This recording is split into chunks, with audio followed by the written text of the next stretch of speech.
This is Still Wakes the Deep. We're here on the PlayStation 5, specifically the PlayStation 5 Pro.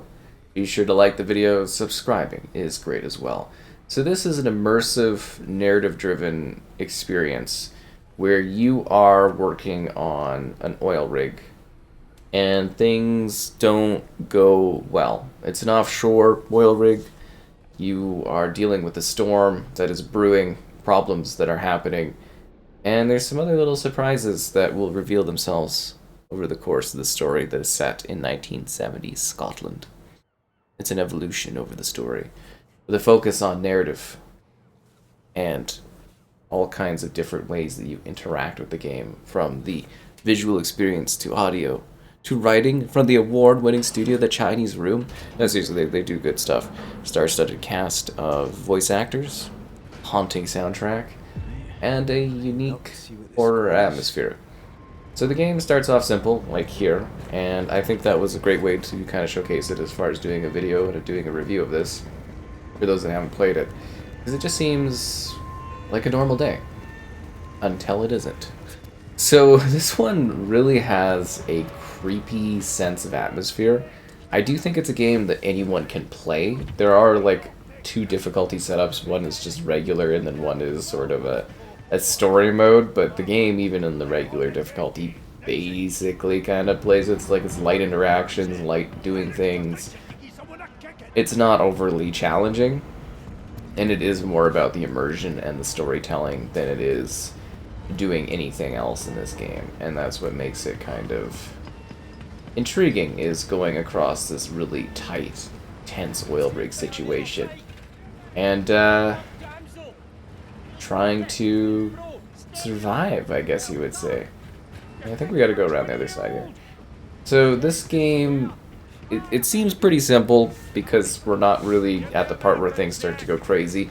I would say if there is a piece of horror IP that this most closely gameplay-wise would resemble, would be The Thing, the movie, the original movie, as it's got a very messed up sort of, I guess you would say, like, twisted, mutated kind of thing that you're dealing with as you're attempting to maneuver and survive and make your way through this place as the story reveals itself. It's very, very cool and very, very well done. I think you'll have quite a lot of fun kind of doing a little bit of stealth, a little bit of movement, a little bit of action. It's not a terribly long story setup. I think I finished it in just over 3 hours. I would imagine, depending on your speed and how well you go through it. Like, I literally streamed the whole thing if you want to see more of it in action. And there is also an expansion that you can get. I haven't had time to play that, sadly. But it does add an extra little story to this one, or expands the narrative out. So that's something to look into if you are liking what this has to offer. So we've been playing in the quality mode. So this is our favorite special engine there. So it's all temporally scaled to 4K at 30 FPS. It's a very narrative-driven game, so you can get away with using the quality mode fine. It's on quality mode by default. There's film grain, there is motion blur, there is silver screen mode if you'd like to, which actually adds a little bit of a distinct look. Various audio and accessibility settings, whether or not you want the hint system. It's a pretty linear sort of setup, though. I don't think you'll have too much trouble trying to do things. And then performance mode here, where it's just a more aggressive 4K from an internal resolution that's much, much lower at 60 FPS. And on the Pro, it does benefit from the fact that some of this element is like dynamic. So with the extra overhead on the PlayStation 5 Pro, you do actually get something that does run a little bit better and look a little bit better. So, you know, just keep that in mind. But that's a lot of the game. It's just like light interactions with things and moving stuff and managing things and running and hiding and dashing and patching stuff. And it's supposed to, oh yeah, HDR, and there's supposed to be some level of ray tracing here as far as illumination goes. Just the internal Unreal Engine stuff. Because, you know, that's what this was developed for.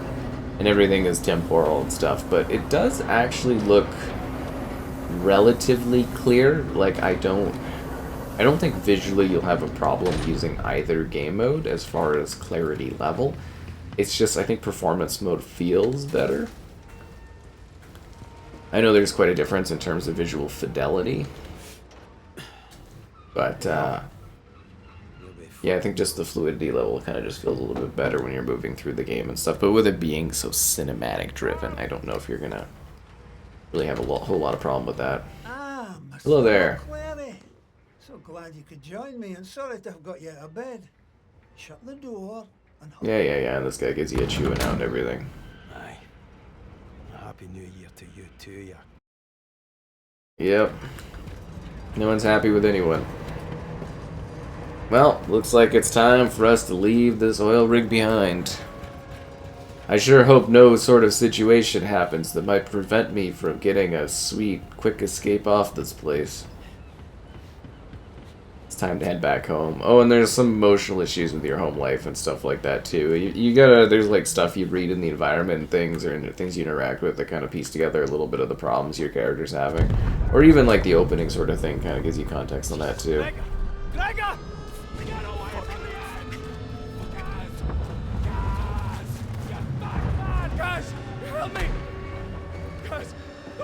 We need like a rope or something. I don't want to die.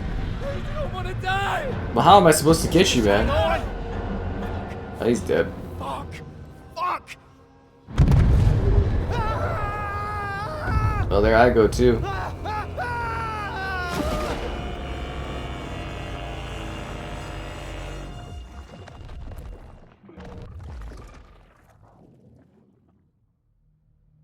Game's got quite a vibe. Christ, but you're a right pair. 2 bars and a ball bag. Now listen, Pat.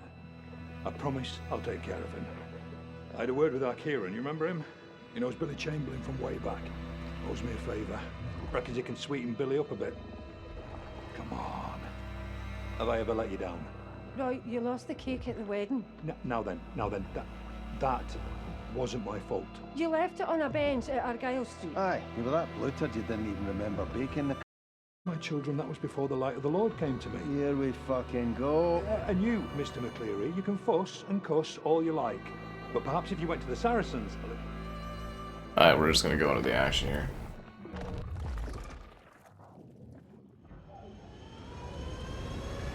Guys! Christ! He's gone cold! Shit! Guys! Get his legs! We can't leave him out here! Move! Fuck! Cass! I think he's deep! We've got you, man, alright? We've got you! How'd you survive that fall? He's breathing, thank Christ. Kaz, come on. Wake up, Kaz. Why is he not waking up? Can you hear me? Is he going to die, Brody? Kaz?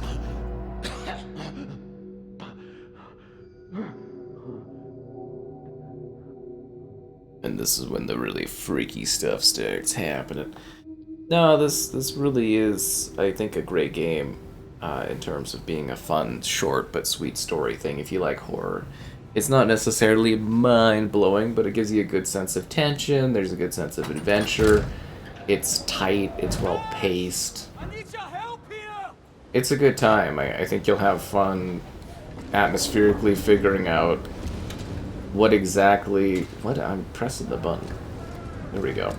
What exactly is going on, and then seeing some horrific things and dealing with that, because it is a scary horror game. And mostly at this point we've just been kind of setting things up and giving you an idea of like the opening setup for it, and then as soon as you get past this part things start to get a little messed up and a little creepy and unsettling, and that's the fun of it, is sort of seeing all this weird stuff go down. And it's got an atmospheric thing, it's got lots of weird, I'd like to say twists and turns, but it's mostly about this horrific mutating thing going on, and you're just trying to desperately get off of an oil rig where everything is falling apart and nothing is going to plan, and you're freaking out, everybody's freaking out, and it's... Yeah, I've tried to like also dance around what exactly you see, but if you've seen The Thing and you play this game, you'll know exactly what I was talking about, and you'll be like, oh yeah, that's unsettling, and yeah, just some of the stuff is kind of grotesque in that, and it really does add to the experience. So I think you'll enjoy Still Wakes the Deep, and again, there is an expansion if you want to go a little bit further with it too.